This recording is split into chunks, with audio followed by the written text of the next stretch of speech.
Good afternoon, everyone. I'd like to call our meeting to order for December 18th, 2023. For those who may not have seen the board's media release issued on December 14th, I would like to note that Dr. Gail Beck resigned from the board on that date. Pursuant to the Police Services Act, as well as the board's procedural bylaw, as vice chair, I've assumed the role of acting chair. The board will not be commenting any further on the chair's resignation. The board wishes to convey its appreciation for the dedication and contributions of Dr. Beck over the last 7 months in her role as chair. Dr. Beck brought a wealth and depth of governance experience to her role on the board. Her servant leadership style was appreciated by all and contributed to the cohesiveness of the board. Dr. Beck's dedicated numerous hours to meeting with stakeholders to understand the community's needs in relations to community safety and policing. Dr. Beck's history of public service highlights her commitment to a better Ottawa. Dr. Beck is a renowned champion for women's and children's mental health. She has built a respected career helping struggling families with mental health needs through her full-time roles at the Royal Ottawa Mental Health Centre.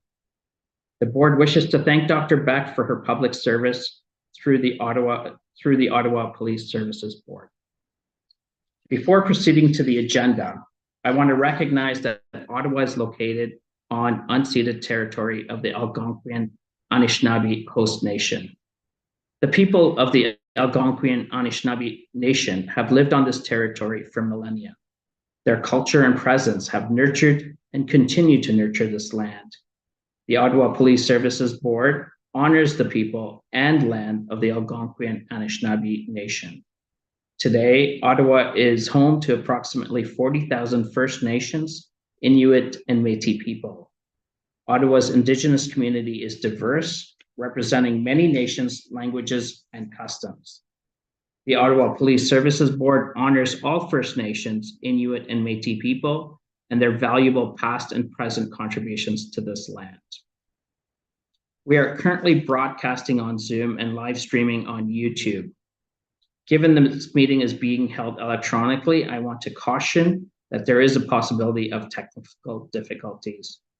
Should we receive any disruptions, I would ask that everyone remain patient as we work to fix the issue and resume the meeting as soon as possible. Prior to this public meeting, we held our in-camera meeting.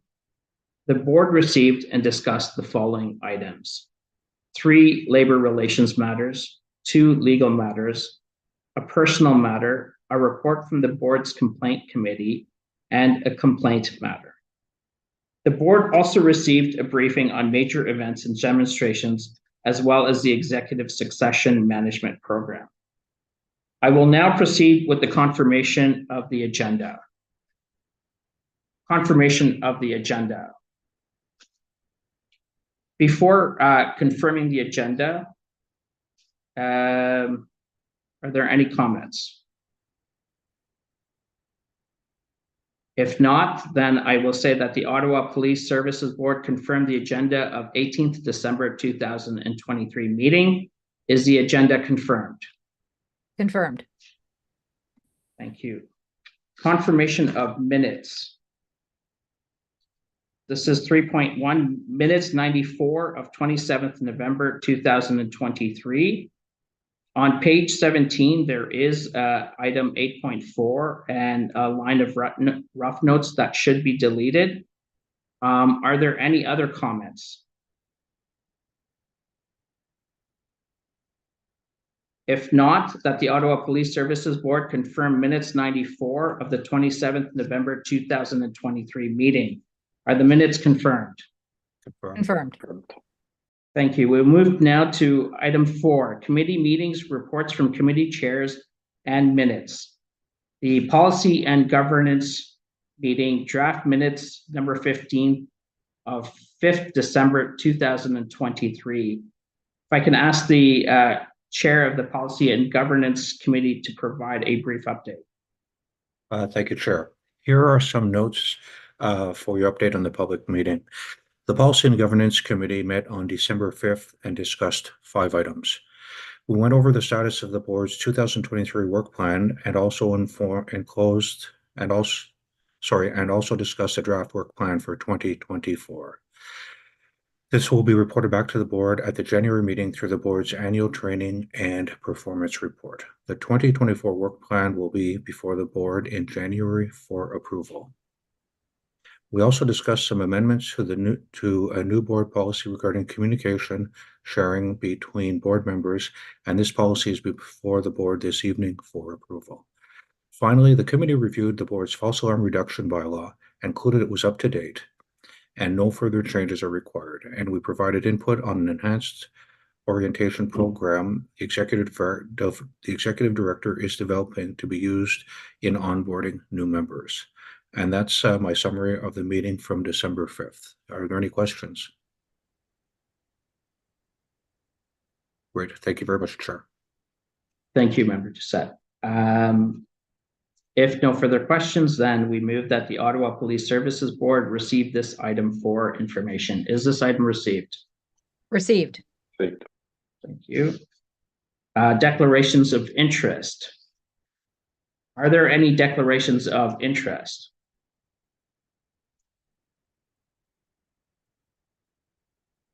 Okay, seeing none, we will move to the public delegations. We have 3 public delegates registered to speak today. When I call your name, you will be able to turn on your mic and video. Each delegate has up to 5 minutes to address the board. Just as a reminder, the board has set aside 1 hour as part of its regular meetings to hear delegations from members of the public.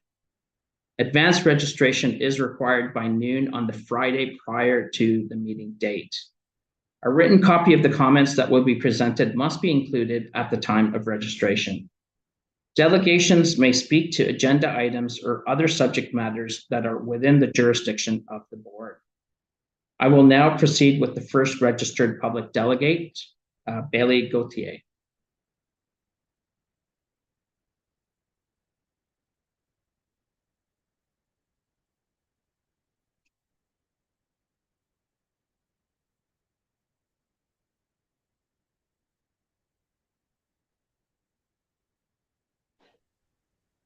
Hello. Hi, Bailey. Hello. Hi, can you hear me? Yes, go ahead. Your 5 minutes. Your 5 minutes is starting now. Okay, awesome. Thanks. Thanks for having me. Okay, so I guess I'll just jump into my thing since I'm not allowed to talk about certain costs that you guys don't want to talk to me about. Suspensions. Okay, so what I ask you is please reinstate the hybrid meetings for online and in-person meetings. Like have the combo again. Like maybe just I don't know, just figure it out before the new year kind of thing. Like if you could do that for us, that'd be fantastic. Because it's like, it's nice to be able to come in and talk to you guys face to face. Because like on camera, this is super awkward. I'm just like, hello, I'm sitting on my porch, like whatever. But please do this, please. Like it's like, please. And then I wanted to ask, could you please explain to me why the board doesn't read the SIU reports out loud, but you read the commendation letters? Because it's like, there's a lot of info in there that I think the public is not privy to. And it's like kind of weird when you see all these like contexts of police like doing things that are like maybe not the best or it's costing money and people are just not aware. So it's like if you could just read that stuff out loud too, that would be really helpful because it's really hard to go through the agenda and like read through it all, and like a lot of it's really horrifying. You see all these like costs coming in and like even just like they shoot their gun or they hurt someone, or like there was one I saw a while ago where it was like it was at the beginning of COVID where like a police officer broke someone's nose for not wearing a mask. Like it's ridiculous, right? So it's like, can you please like, is there any explanation for why you don't read those, but you read like, oh, the police did a good job kind of thing? We have to balance it. And then my third thing was like, please abstain from the purchase of tasers this time, just this time. I know you'll get the money back later with the 5-year plan or whatever, but just try it. Just like this first year, just don't buy the tasers, redirect that money to either pay down the suspension costs or to like just give it back to the city so they can give it to one of the 95 organizations that do like the victim services. Like just try it, and like do it for a year, just trial it for a year, see if there's any cool results, which I think there will be. Like those are pretty much just my things. Otherwise I would be talking to you about like the suspension costs, because like is that a budget thing, is that the board thing, like who gets to have, like that should be a line item. You know, it's too confusing. But yeah, those are my three things. Please reinstate Thank the you. hybrid meetings. Please explain why you don't read the SIU reports out loud for people, and please abstain from the taser purchases this year, and just give that money back to the city to put into victim services. Thanks, Bailey. Thanks for your submissions. Thanks. As you Thanks for know, censoring me. this is not an opportunity for a question and answer session with the board, but to provide your submissions, and we appreciate receiving your submissions. Are there any questions from the board members? Please have questions. Please. Oh no, this is bad. Crap. If not, I'd just like to thank you, Bailey, for delegating today. Thank you. Merry Christmas, you filthy animals. Thank you.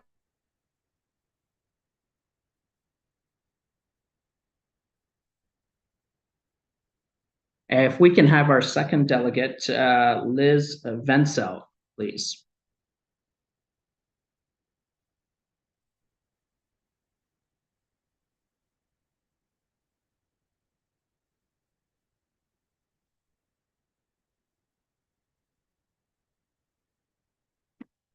Hello. Hi, Elizabeth. Go ahead. You have 5 minutes. Thank you. Hello, members of the Ottawa Police Services Board. My name is Liz Vencel, and I'm a resident of Byward Market, a criminology PhD student at the University of Ottawa, and a member of the Criminalization and Punishment Education Project. My comments today are about the Ottawa Police Services Neighborhood Operations Centre set to open at 50 Rideau Street in February 2024. As an Ottawa taxpayer and resident of this neighborhood, I have several concerns about this decision. I believe this decision goes against my values and the evidence-based research on what has been proven to address social harm and improve community safety. In addition to the lack of consultation, as someone who lives and works in this area, I'm extremely concerned about the negative impact this will have on homeless folks, street youth, folks who use substances, folks with mental illness, and racialized residents. The criminalization of homeless people is a long documented and heavily researched social issue. Homeless people suffer from higher rates of mental illness than the general public, and more police is not the answer. They need compassion and tangible social supports. Research shows that homeless people need supportive and transitional housing, long-term substance use counseling, and life skills training, among other key supports. Victim services and mental health support are equally important, but these services should not be delivered by police officers who are not equipped with the required training, education, and mindset to work with this population. I fear for the safety and well-being of my unhoused, oppressed, and at-risk neighbors.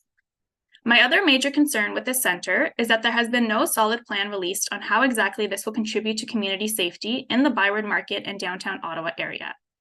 Ottawa Police Services claims that the center will address the concerns of residents in the area. One cannot make claims as such without evidence. By marketing the center as a neighborhood operations center rather than a police station, there is an expectation from residents that this center and its employees will be doing something differently than other police stations.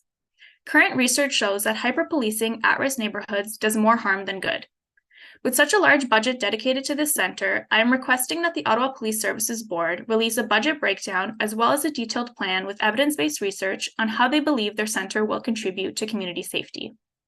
I'm also requesting that an open public forum discussion be held where this plan be presented and residents can ask questions and raise concerns.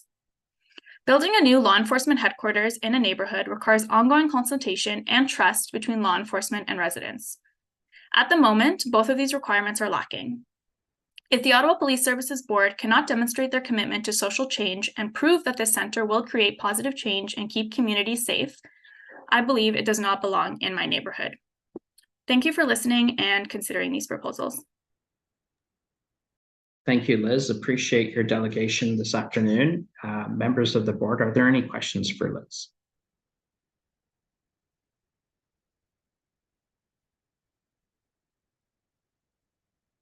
Seeing none, I want to thank you, Liz, for delegating today and for the submission you made. As you know, this topic is on the agenda for today's meeting, so will be discussed further. Thank you.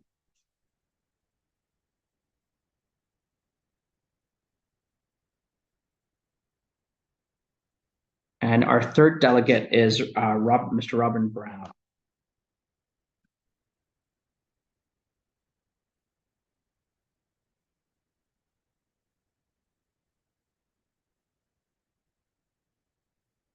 Hi, Mr. Brown. Hello, can you hear me? We can hear you. Might have some noise in the background. I'm not sure if that's coming from your mic. How's it now? Sounds good. Okay. Go ahead. You have 5 minutes, sir. Thanks a lot. Thanks to the other delegates for jumping through all the hoops required to delegate. And it's good to be back as the only regular black delegate, especially since so much has changed. Second. My comments today are about the proposed neighborhood operations center, like the last delegate, and the rest of the 2024 Ottawa Police Services draft budget, which you approved on November 27th. As an Ottawa taxpayer, a College Ward homeowner, community organizer, and parent of 2 black sons, I believe this budget increase of $13.4 million for the Ottawa Police goes against my values and the evidence-based research on what has proven to address social harm and improve community safety. This budget, in addition to the sorry, oh crap. Hold on 1 second.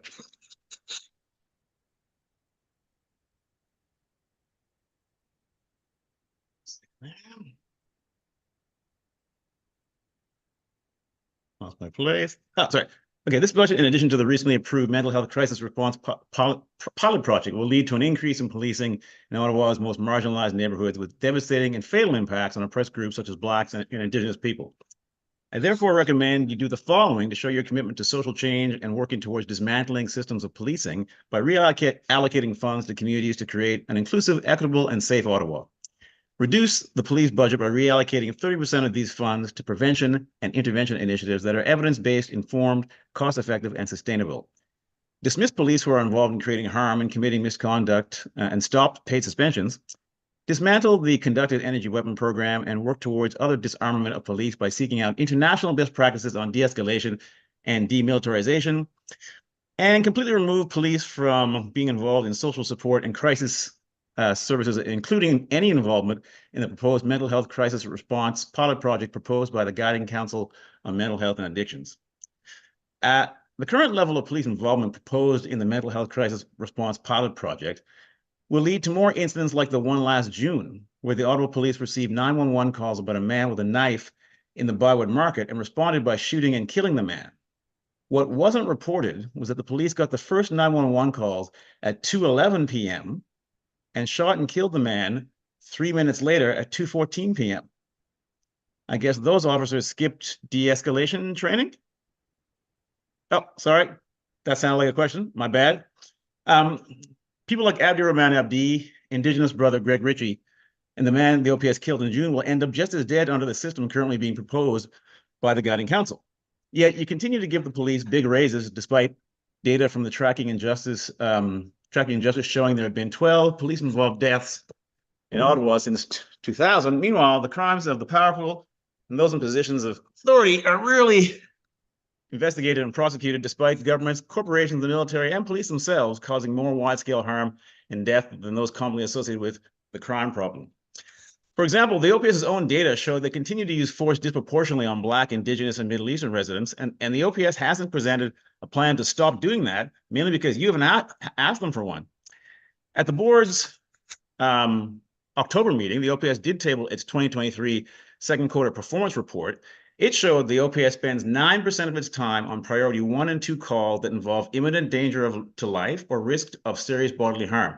And the report said that almost 3/4 of those priority 1 calls were the OPS assisting other emergency services.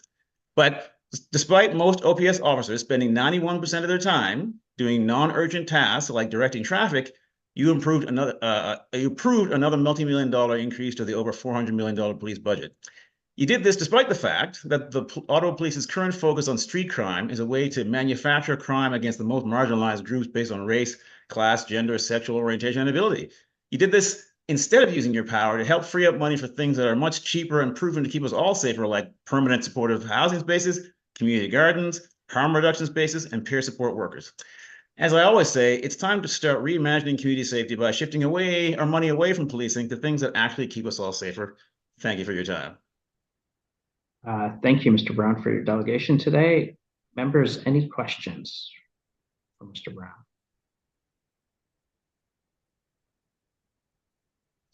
Again, once again, thank you, Mr. Brown, for appearing today.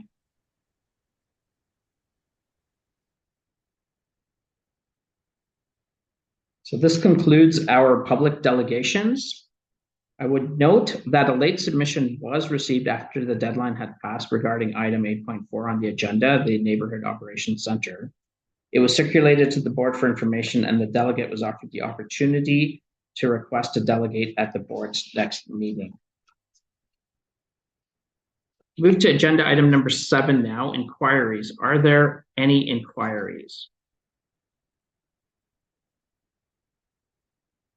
Seeing none, let's go to agenda item 8 and the items of business. So if we can ask, we're going to hold the chair's verbal report, and we will also hold the chief's verbal report. So 8.3, board policy for approval of the communication information sharing within the board. It's the policy and governance committee report. Hold or not? Not. Okay, I see some agreement. So I will say that the Ottawa Police Service Board approved the new board policy GA16, communication and information sharing within the board as endorsed by the policy and governance committee. Is the item carried? Carried. Thank you. The next one is 8.4, the Neighborhood Operations Center Implementation Plan. Do we want to hold this one? Hold.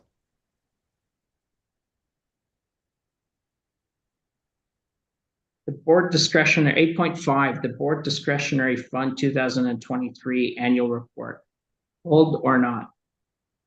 Not. Okay.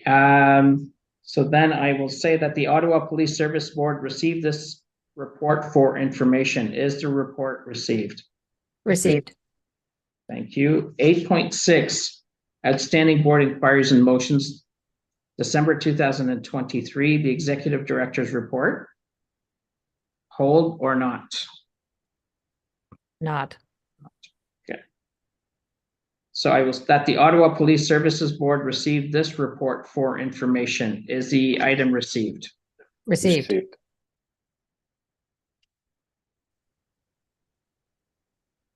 8.7, letters of commendation. I'm assuming we're going to hold that, Chief, and someone will speak to it.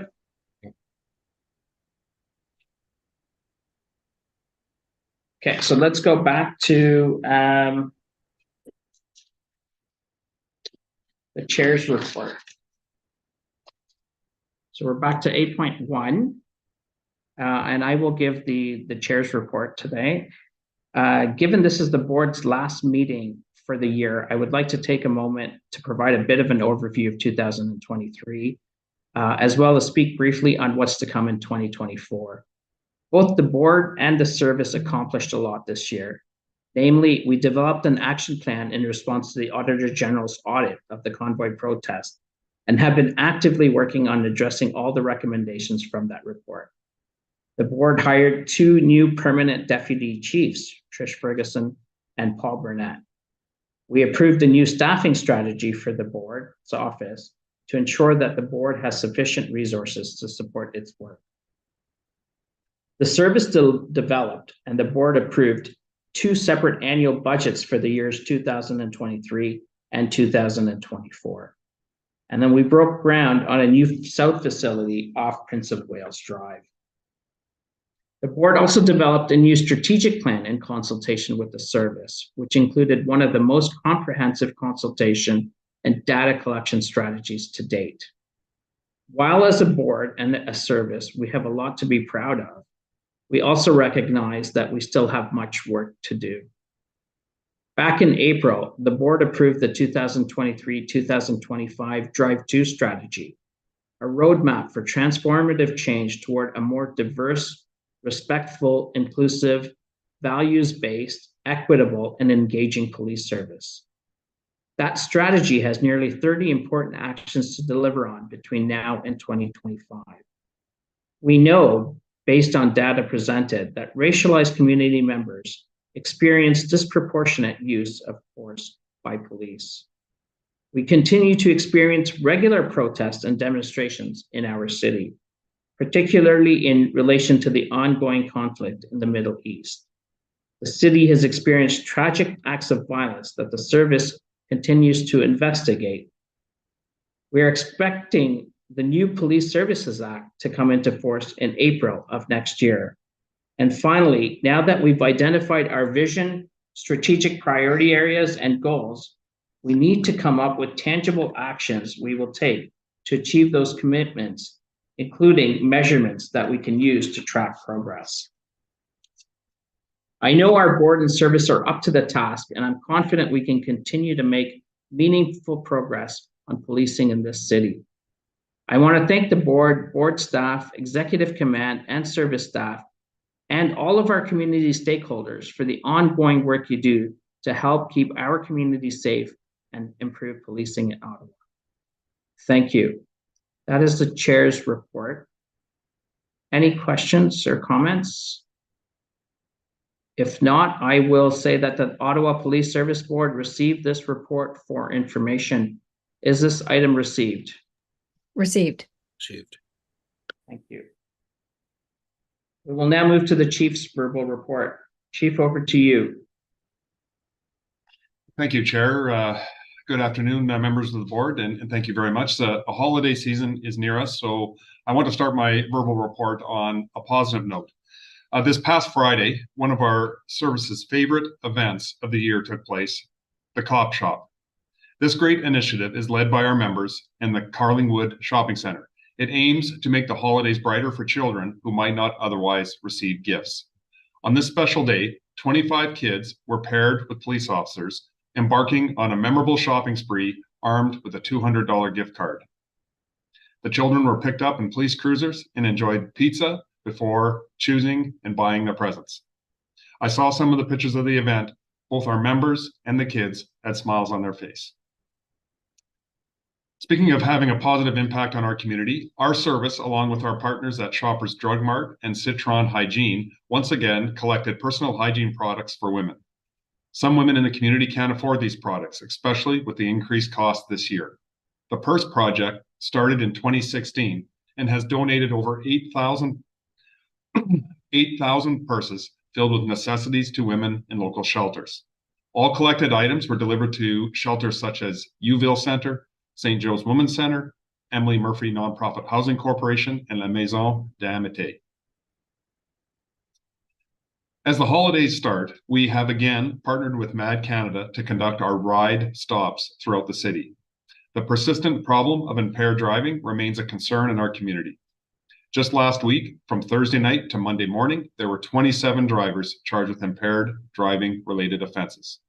This year, we have stopped and charged 845 impaired drivers. We urge everyone to make the right choice and don't drive impaired. This month, we welcomed a dynamic and diverse new class of 29 recruits to the OPS. The command team and I met with these new team members before their entrance into the Ontario Police College. It was evident that this group represents a vast array of skills and backgrounds. Among these recruits are individuals with the ability to communicate fluently in multiple languages, some of which include Creole, Punjabi, Amharic, which is an Ethiopian language, Dari, Korean, and German. The diversity of backgrounds and experience in this class will enhance our capability to better serve and connect with our residents, and we wish them luck as they go to OPC in the new year. On Saturday, November 25th, members of the Respect, Values, and Inclusion Directorate participated in a symposium at the National Art Gallery to recognize the collective work that has been done in Ottawa to support the International Decade for People of African Descent that was proclaimed by the United Nations. The theme of the International Decade is People of African Descent, Recognition, Justice, and Development. The event was organized by June Gervin of the Ubuntu Collective Ottawa in partnership with Black History Ottawa and Black Scene Ottawa. The police service was recognized as one of several local signatories that have taken action to support the proclamation. RVI Superintendent Dave Zacharias and EDI Director Paula Janney were presented with recognition certificates for the Ottawa Police Service, Ottawa Police Association, and the Ottawa Police Service Board. Last Friday, we had a protest at the Bay Shore shopping mall. And I wanted to, there's been a number of questions about it. So I just want to speak briefly about that event. On December 15th, Friday morning, we received information that there may be an event later that day at the Bay Shore Mall. So we worked with the Bay Shore management at the mall, as well as their security, to assist in the arrival or the managing of the people. It was a pro-Palestinian march, approximately 100 people, comprised of various women, children, elders, and men, had flags, signs, and drums. We had 12 police officers that attended the event, and it lasted about 1 hour. We monitored the demonstrations to ensure that there wasn't any criminal code offenses, and for the safety of those that were using the mall and the participants in the march.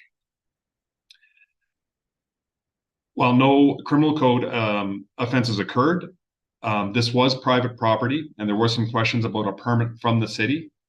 There are no city permits when it's on private property. Management did ask us to disperse the demonstrators. We were able to guide them through the mall safely and ask them to leave after about 1 hour. These events are always a challenge for our members. We have to contemplate and assess the safety of everyone using our measured approach, de-escalation approach, and to ensure nobody is hurt and that no offenses are occurred. I'll shift now to our 8th annual Human Rights Learning Forum. On December 7th, the Ottawa Police Service collaborated with several partners to host our 8th annual Human Rights Learning Forum that had the timely theme of a journey of healing and restoration.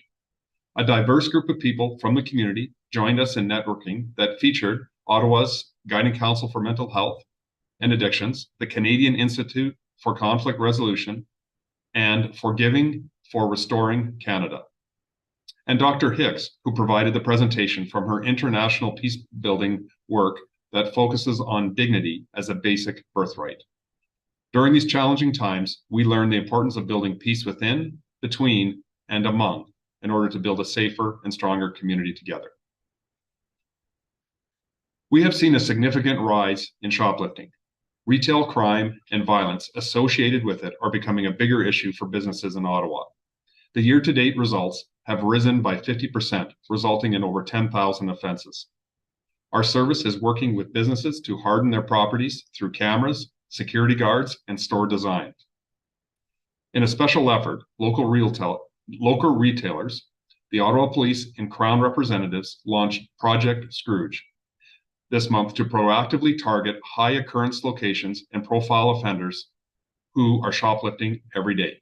This concentrated effort has helped us to identify, apprehend, and prosecute violent and repeat retail criminals who negatively impact our community safety. Most subjects arrested, if qualified, were released and referred to our diversion program. This program is used to rehabilitate and prevent reoccurrences, which I will talk about now.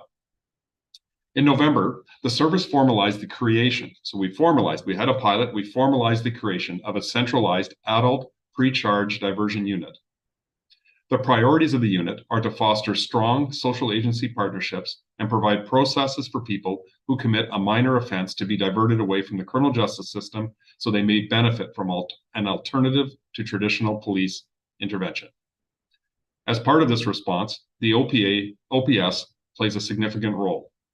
If an individual meets the criteria for being diverted rather than criminally charged, they are connected with the Elizabeth Fry Society of Ottawa, who then determine sanctions or if social or public health services can be provided. Participating service providers can then work together to provide supports and services for diverse community members, including Inuit, Indigenous, and Métis, under restorative justice programs that reflect their culture and perspectives. This initiative is part of OPS's ongoing commitment to align with the City of Ottawa's community safety and well-being plan, while helping to reduce or eliminate minor criminal activities in our community and instead offer opportunities to address root cause issues. I'm happy to report that 208 people have been referred for diversion programming since October of 22. Before I get to the commendation letter section, I want to take a moment to thank former Chair Dr. Gail Beck for her short but very impactful time as the chair of the Police Service Board. Many people pass judgment on the Ottawa Police Service without properly informing themselves on the reality of our work. Dr. Beck engaged in a program of meeting our members and understanding the true complexities and challenges of our work. With that education, she led the board and the executive team through the strategic planning process that resulted in a very solid plan for the future.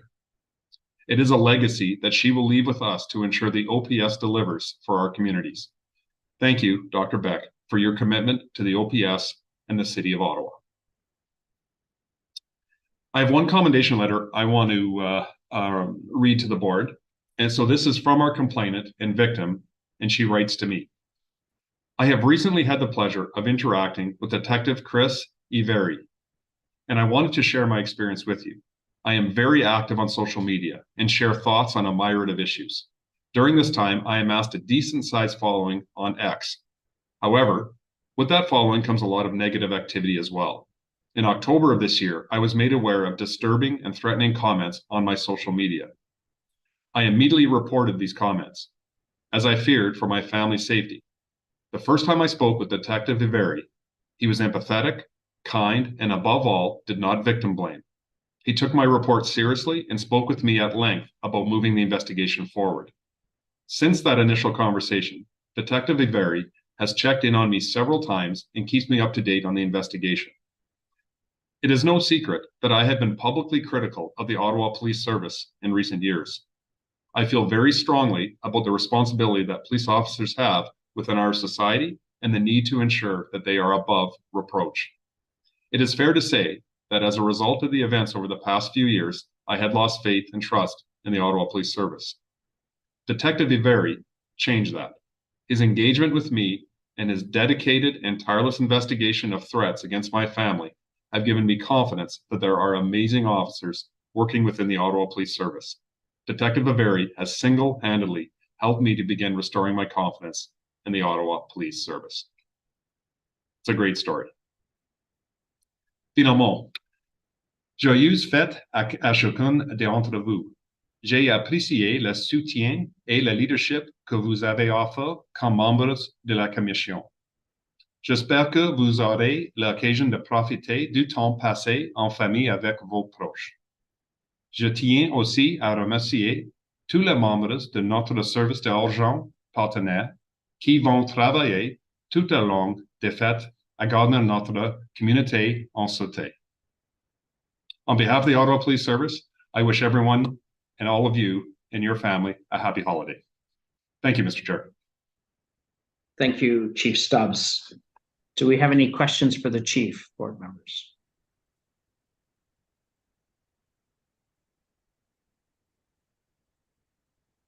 No questions. I'll move that the Ottawa Police Service Board receive this report for information. Is the report received? Received. Thank you. So the item that's next on hold is the 8.4 Neighborhood Operations Center Implementation Plan. It's a chief's report. Chief, would you like to say any few words before? You assume everyone's read the report. So if you would like to say something, if not, we can go right into questions. Thank you, Mr. Chair. Yeah, up to you in terms of that process. You know, I might just say this. You know, the report outlines our neighborhood operations center. It's not just opening up maybe what some refer to as a police station. This is something that is unique and it is different. It's part of a larger strategy to improve the safety in the Byward Market for the vulnerable population and those that live and use the Byward Market. And this is going to occur on a number of levels, but primarily working with 18 agencies that have already agreed to partner with the OPS to strategize on how we can work with the vulnerable population to better to have a more positive path for some of the folks down there that need that direction. But we do have a lot of key OPS strategies that will also unfold, and some of that is, look, it is enforcement.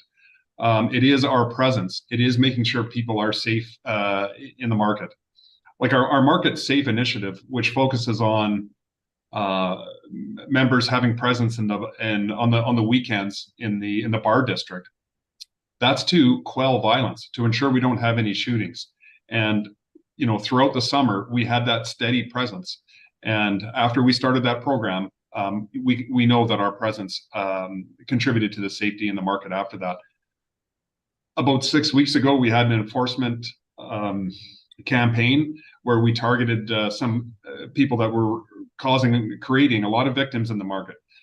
And this included a lot of drug traffickers who, by selling some of their drugs, are killing people, if not every day, definitely every week. And these are the people we need to target. This is our responsibility, those that are trafficking drugs, to make sure we are addressing enforcement in those areas. So this program, there's a lot to it.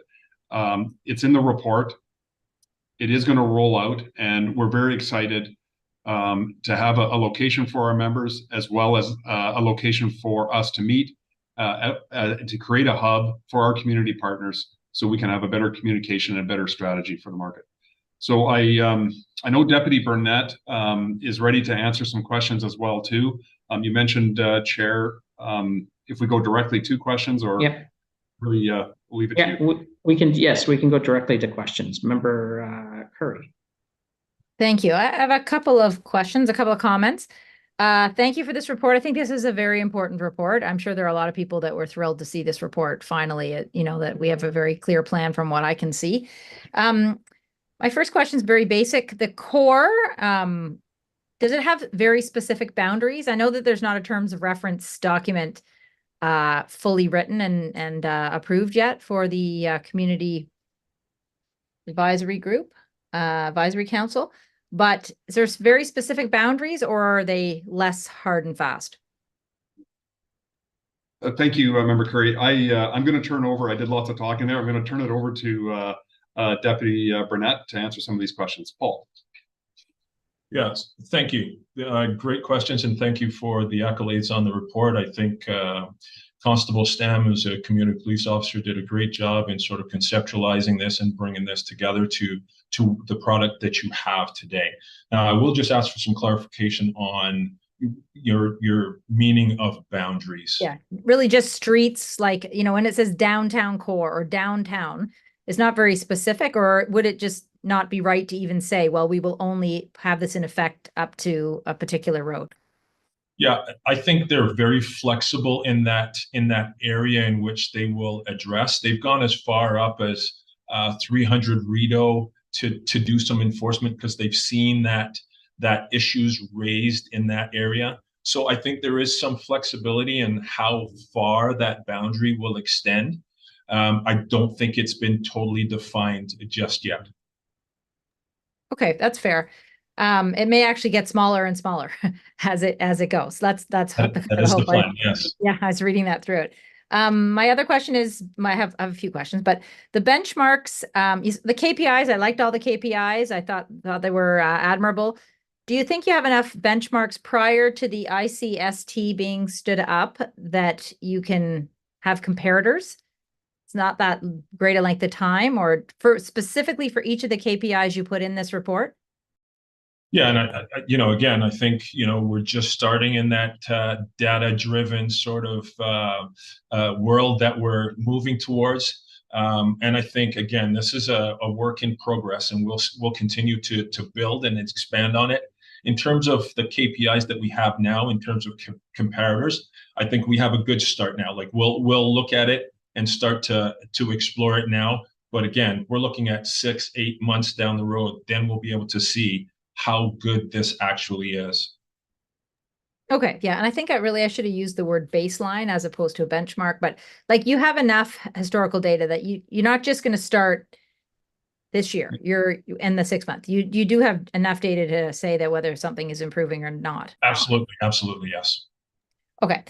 The other is that, the Community Advisory Council, it's once again a bunch of different community groups. I mean, we have other groups that have formed, and I'm wondering, has someone done sort of an analysis of whether or not we're not overlapping with anyone else's work, or having, like, you'd hate to have people on 5 different committees across the city as well. and then say, like it wasn't clear who was doing what. I know you'll have a terms of reference, but have you already looked at what's already in existence to say some groups may be able to stand down to focus on this?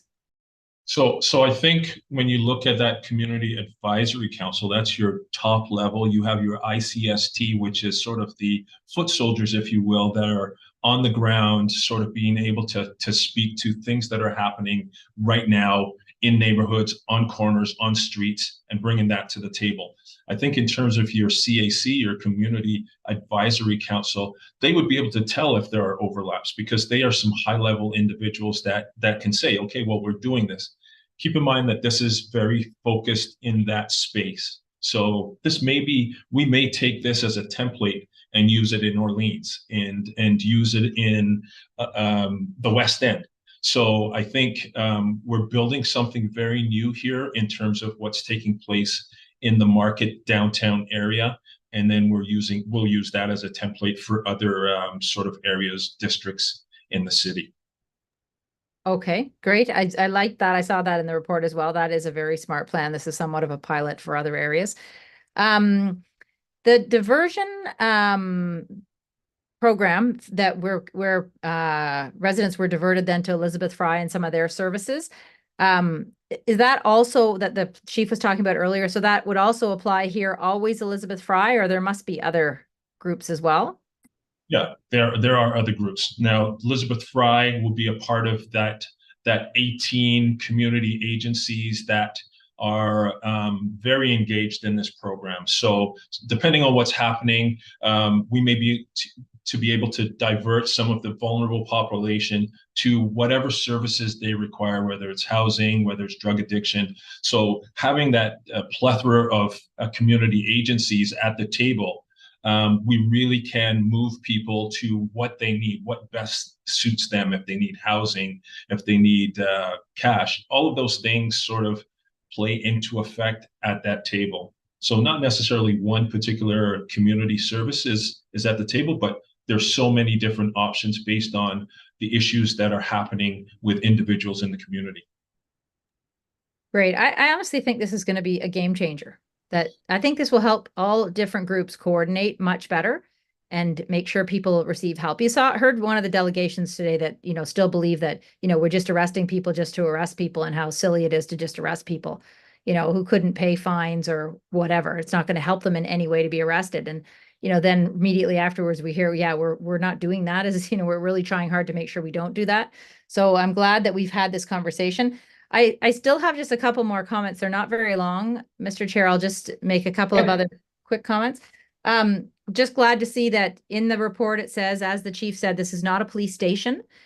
We've had, I've had 4 or 5 emails on that. Maybe Councillor Carr was going to say the same thing. I'm very glad that that's very clear, that it's not just a police station. We've responded to emails explaining that to people, but now it'll be helpful to actually send this report and any more emails that we get. And there was one other thing I was going to say. I can't remember what I was going to say, but anyways, I have a bunch of notes here. Maybe I'll think about it if Councillor Carr says something else. But anyway, I remember. Sorry, I remember. So they're going to meet, the group is going to meet 4 times a year, quarterly. And then the board is going to get a report after those meetings. Is that the idea, that they will meet, come up with a report directed specifically for the board? We will provide the board with all the information around those meetings and what's taking place and sort of the movement that we've had to date. So rest assured that the board will be well informed around the KPIs, what we see in that space during the time period. Whether that's quarterly, we can provide those reports quarterly if that's what the board wishes. Okay, I think whatever makes sense, but when I read quarterly, I thought that's very good. I mean, it's not like semi-annually or annually. It'd be much better to get them quarterly, I think. Anyway, thank you very much for the report. Thank you very much for all the work you're doing to make the core safe for everyone. Thanks. I will say this, Councillor. I mean, Elizabeth, one of the delegations, did say that, she wanted to see, police out of that space. This initiative is just that. We're bringing those community services together to be able to deal with the issues that are happening in the community, which we know is not necessarily won't be resolved through police enforcement, but we do understand that there's a part of the issues that occur in that space that police have to do enforcement. Excellent, thanks. Thank you, Member Carr. Hi, thank you very much. And yes, Councillor Curry, Member Curry, you were correct in where my question was going to head. I found the report very interesting and very thorough. Like Councillor Curry, I am receiving lots of questions about this, and the same sort of questions about, well, this is just another police station. This is something that's going to target the unhoused. The aim is to targeting the unhoused people. There hasn't been any consultation. I'm wondering, a lot of this information is in this report that really speaks to the fact that it's not, am I muted? No, it says on my screen I am, sorry. That it indicates why it's not a police station, what makes it different, that it's not 24/7, how it's a neighborhood operation centers. It talks in the report about, the targeting of high harm offenders, especially those in serious and violent crime. It speaks about the engagement that's going to be done, how it's going to be undertaken, and it talks about those KPIs.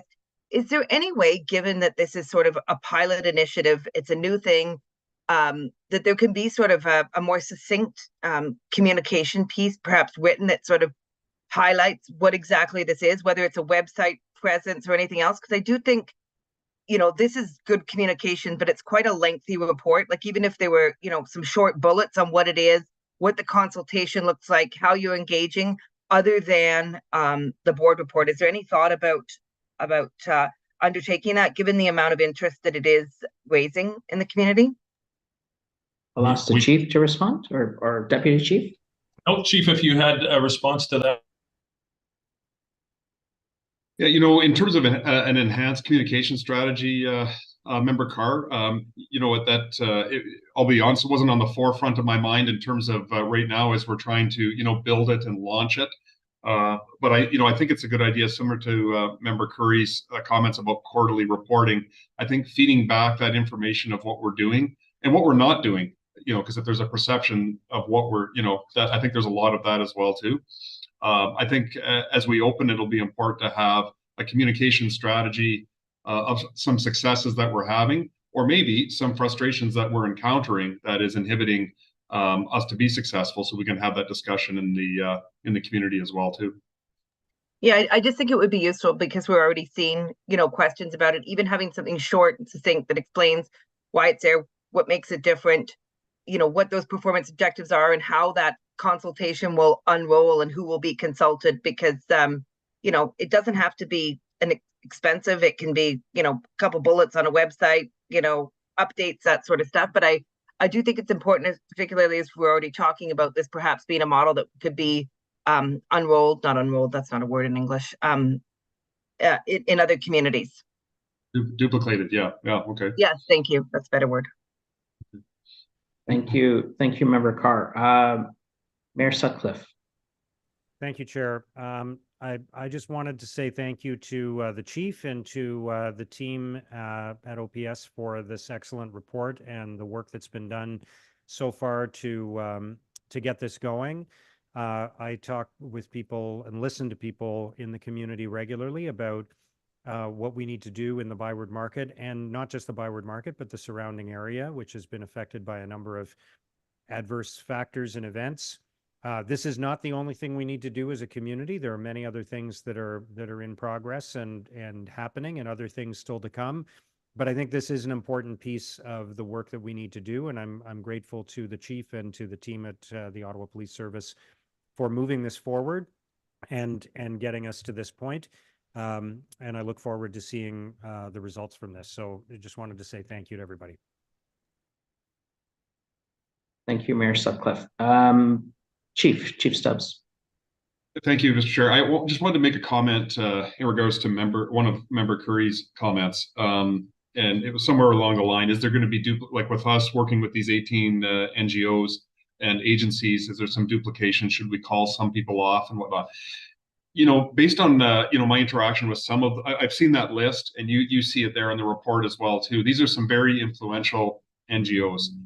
They're the sort of the big ones down there that interact a great deal with the community.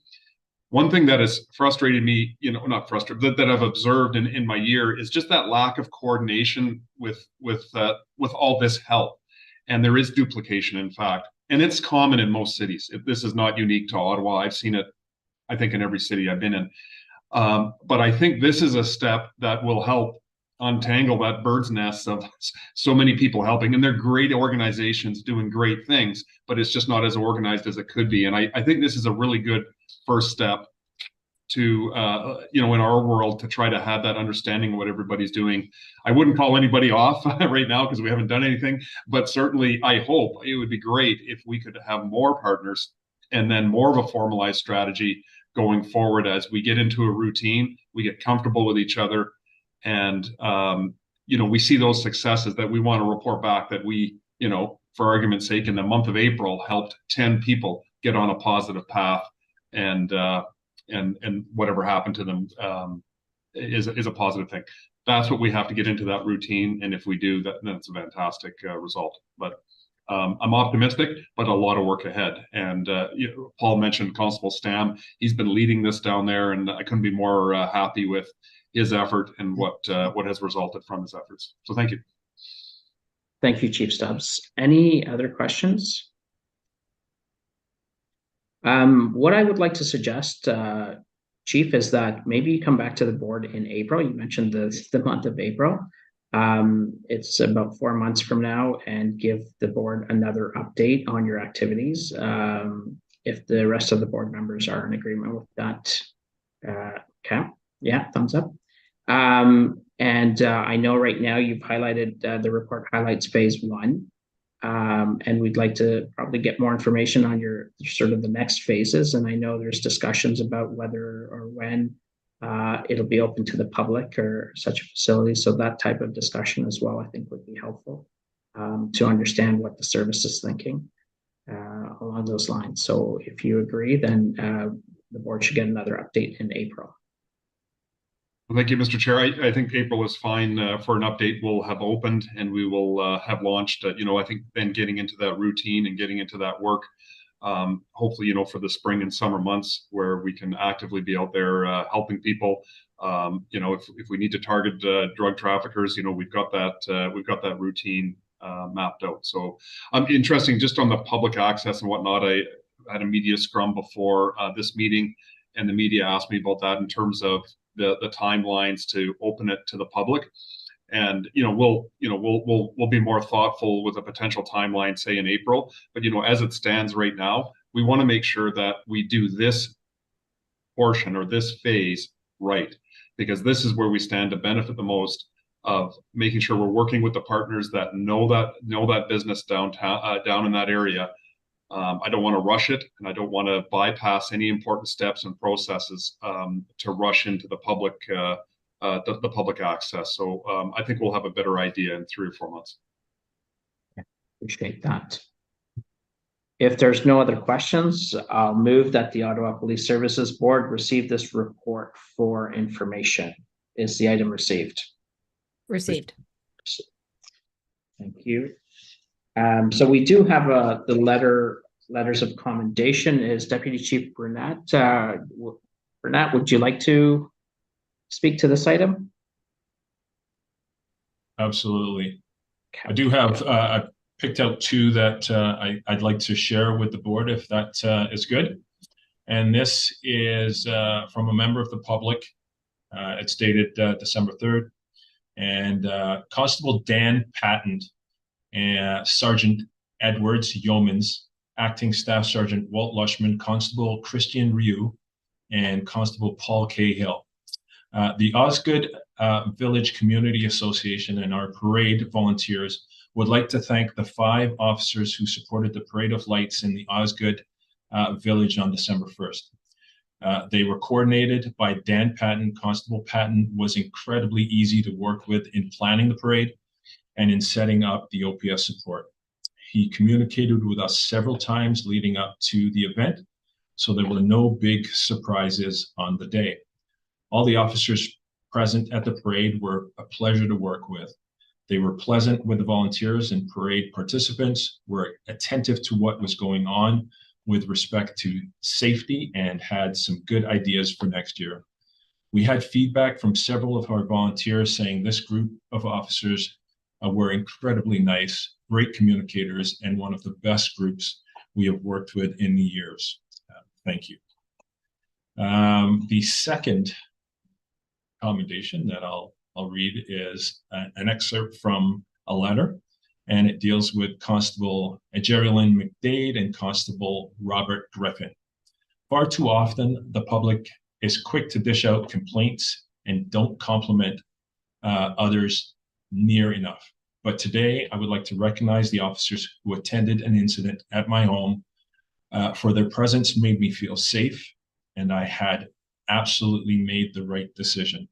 It was actually not the greatest morning I have ever had, as I had a client get violent and started breaking things. However, the officers who responded to the call were extremely polite and professional, which I can't thank them enough for. Their calm, respectful attitude towards my partner and I are traits that make good officers fantastic ones. It makes me feel so much safer knowing that I can count on members of the Ottawa Police Service to come and address these situations when violence threatens to escalate. Thanks again so much. A very grateful Ottawa resident. Thank you, Deputy Chief. Any comments from board members? No. Again, just want to thank everyone. I'll have to do the formal that the Ottawa Police Services Board received this report for information. Is this item received? Received. Thank you. Moving to agenda item 9, any other business? Do any board members have any other business? Hearing none, this concludes our public meeting. Our next meeting will be held on January 22nd. I want to take this opportunity to wish everyone a happy holiday season. I would also like to take the time to note that the board office will be closed over the holidays after December 22nd, reopening on January 2nd. Can I please have a motion for adjournment? So moved. Excellent, carried. Thank you very much, everyone, and wishing you all the best for 2024 as well. Thanks, bye. You too. Thank you. Happy holidays. Happy holidays.